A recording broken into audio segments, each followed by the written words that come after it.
My daughter Emma's face crumpled as she held out her iPad, showing me the stream of photos and videos from my sister-in-law Melissa's Instagram stories. There they all were, my nieces and nephews, my in-laws, even family friends, gathered around my nephew Tyler as he blew out his birthday candles. The party we'd been told was canceled due to illness was in full swing. "I don't understand," Emma whispered, her voice trembling. Her brother Max, only 6, peered over her shoulder, his usual cheerful expression clouded with confusion. "Everyone looks fine. They're all having fun without us." I pulled both my children close, trying to hide my own shock and anger. Just hours ago, Melissa had sent that text. "Hey Sarah, really sorry, but we've got a stomach bug going around. Having to cancel Tyler's party. We'll reschedule soon." I'd spent the afternoon consoling my kids, who had been looking forward to celebrating their cousin's birthday for weeks. They even made him special cards. But there was Melissa, perfectly healthy, filming as Tyler opened presents. My mother-in-law, Susan, beamed in the background, helping him with the ribbons. Everyone was there. Everyone except us. Maybe, I started struggling to find the right words to explain this to my children without breaking their hearts further. But how do you explain to kids that their own family deliberately excluded them? The signs had been there for years, if I was honest. Little comments from Melissa about how my children were different from their cousins. The way she pulled her kids away when mine tried to play with them at family gatherings. The constant comparisons, her children's private school achievements versus my kids' public school education, their expensive extracurriculars versus our modest activities. My husband, David, Melissa's brother, had always told me to ignore it. "That's just how Melissa is," he'd say. "She's always been competitive." But this wasn't competition. This was cruelty. I scrolled through more photos, my anger building. There was Tyler opening the exact gift we had planned to give him. A deluxe Allegio set he'd been wanting. Somehow, Melissa had found out what we were getting and bought it herself. In her caption she wrote, "Only the best for my perfect boy. #best mom ever." The timestamp caught my eye. These photos were posted just minutes after she had texted me about canceling. She hadn't even tried to hide it. She wanted us to see. She wanted my children to know they weren't welcome. "Why don't you two go play in the backyard for a bit?" I suggested, forcing a smile. "I need to make a phone call." Once they were out of earshot, I called David at work. Had he seen Melissa's Instagram? I asked, trying to keep my voice steady. "I'm in meetings all day," he replied, distracted. "What's going on?" As I explained, his silence grew heavier. "That can't be right," he finally said. "There must be some mistake. Melissa wouldn't." "Look at the photos, David. Look at the timestamps. She lied to us. She excluded your children from their cousin's birthday party and made sure they knew about it." More silence. "Then, I'll talk to her." "No," I said firmly. "This time, I'm handling it." I hung up and went to check on the kids. They were sitting on the swing set, unusually quiet. Emma was showing Max something on the iPad again. More party photos. My heart ached watching them try to process this rejection. But as I observed them, I noticed something in the background of one of the photos that made me pause. Behind the cake and the celebrating family, partially visible on the wall, was my father-in-law's prized collection of family photos. And there, clear as day, was something that made my blood run cold. I zoomed in, hardly daring to believe what I was seeing. There, in a simple silver frame, was a photograph I recognized. But it had been altered. The original was from last Christmas, showing all the grandchildren together. But in this version, Emma and Max had been edited out. They hadn't just excluded my children from the party. They'd been systematically erasing them from the family history. That's when I knew this wasn't just about a birthday party. This was about something much bigger, something that had been building for years. And as I stood there, watching my children try to understand why their family didn't want them, I made a decision. I picked up my phone and scrolled through my contacts until I found the number I needed. It was time to make a call that would unravel everything Melissa had built her perfect family image around. Because what she didn't know was that I had recently discovered something that would turn her carefully constructed world upside down. She thought she could hurt my children and get away with it. She was about to learn how wrong she was. I stared at my father-in-law's phone number for a long moment before dialing. Robert had always been different from the rest of them, quieter, more observant. He had never joined in Melissa's subtle cruelty, but he hadn't stopped it either. Until now, I hadn't understood why. Sarah? His voice was hesitant when he answered. I was hoping you'd call. The photos on your wall, Robert, I said quietly. The edited ones. How long has this been going on? There was a long pause. Come to my office tomorrow morning. There's something you need to see. The next day, after dropping the kids off at school, I drove to the small accounting firm where Robert had worked for 40 years.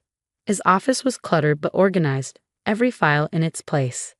He closed the door behind me and pulled out a thick folder from his bottom drawer. I've been keeping records, he said, his voice heavy. Ever since Melissa started, well, since things changed after Susan's mother died. He spread the contents across his desk, bank statements, legal documents, and a series of letters that made my hands shake as I read them. The truth about Melissa's perfect life, about why she was so desperate to push my children out of the family picture, was laid bare in black and white. The inheritance, I breathed, the pieces clicking into place. It wasn't just money, was it?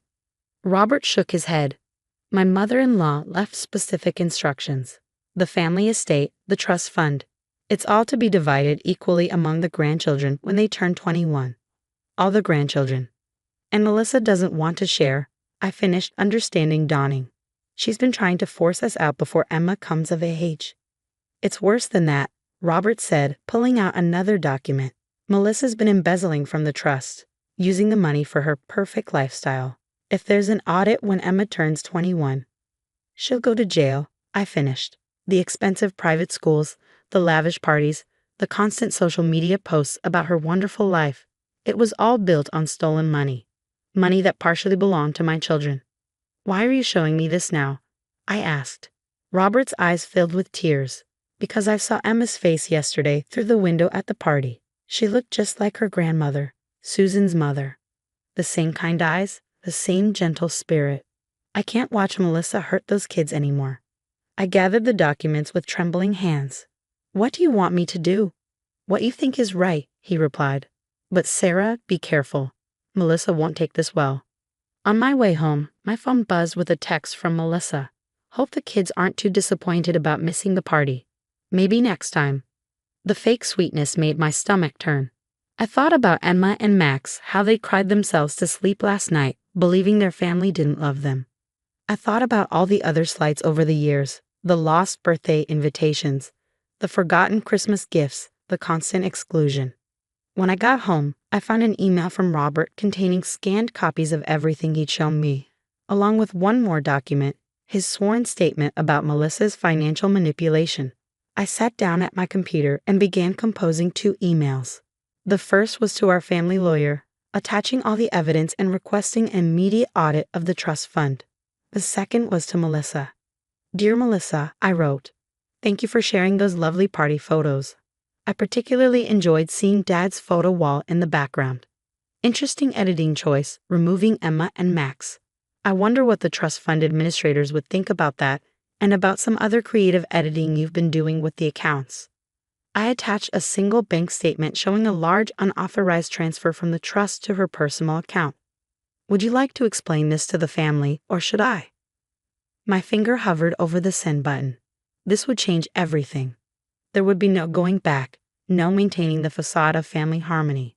But then I remembered Emma's tears, Max's confusion, years of watching my children being treated as less than. I hit send. Melissa's response was immediate and explosive.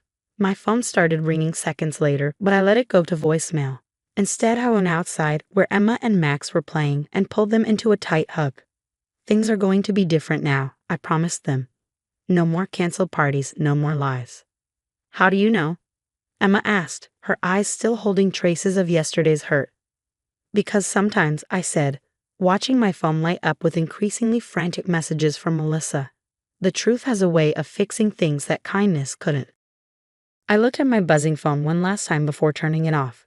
Tomorrow would bring chaos, family drama, legal meetings, hard conversations. But for now, I just held my children close, knowing that finally, after all these years, justice was coming, and Melissa's perfect family portrait was about to get a reality check.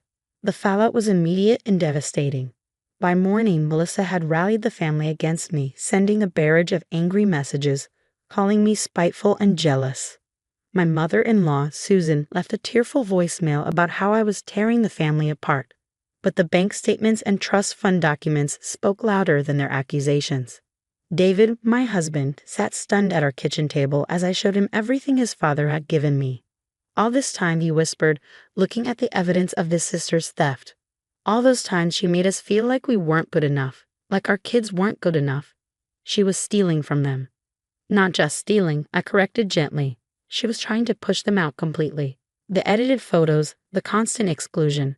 She wanted to erase any proof they were part of the family before Emma turned 21. A family meeting was called at Robert's insistence. I'll never forget walking into their house that evening, Emma and Max holding my hands tightly. Melissa sat at the dining room table, her perfect makeup unable to hide her panic. Susan hovered nearby, shooting me accusatory glances. "How dare you threaten my daughter?" Susan began, but Robert cut her off. "Show them, Melissa," he said quietly. "Show them what you did with the trust fund money." The truth spilled out like a dam breaking. Years of unauthorized withdrawals, manipulated accounts, how to maintain her illusion of perfection. The private schools, the expensive vacations, the lavish parties, all paid for with money that belonged to all the grandchildren, including Emma and Max. "I deserved it," Melissa finally snapped, her carefully constructed facade cracking. "My children deserve the best. Not like," she glanced dismissively at Emma and Max. "Not like what?" I challenged, my voice steady. "Not like my children. The ones you've been trying to erase." That's when Emma stepped forward, pulling something from her backpack. It was her handmade birthday card for Tyler, decorated with careful drawings and loving messages from both her and Max. "We just wanted to be part of the family," she said softly, placing it on the table. The simple gesture hit harder than any accusation. Melissa's face crumpled. For the first time, I saw past her perfect mask to the insecurity beneath. She'd spent so long building this image of superiority, of special status, that she couldn't bear the thought of sharing it. The lawyers arrived the next day. The trust fund was frozen pending investigation.